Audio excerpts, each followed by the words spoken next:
राष्ट्र का मार्गदर्शन किया है।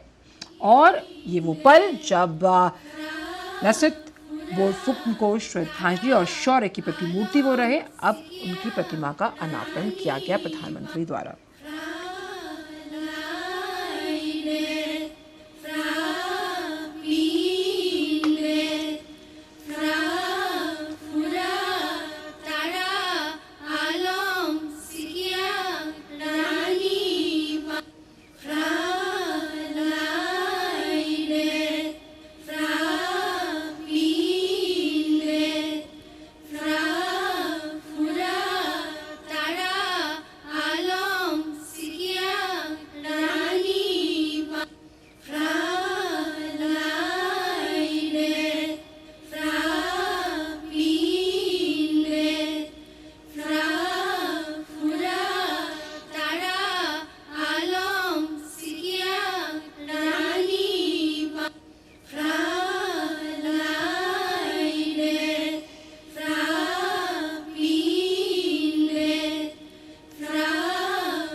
तो आज का ये दौरा प्रधानमंत्री का बेहद अहम 2 दिवसीय दौरा, जिसका दूसरा दिन प्रधानमंत्री ने अभी यहाँ पर तर्पण करने के साथ साथ लचित बोरफुकन की जो प्रतिमा है उसका अनावरण किया।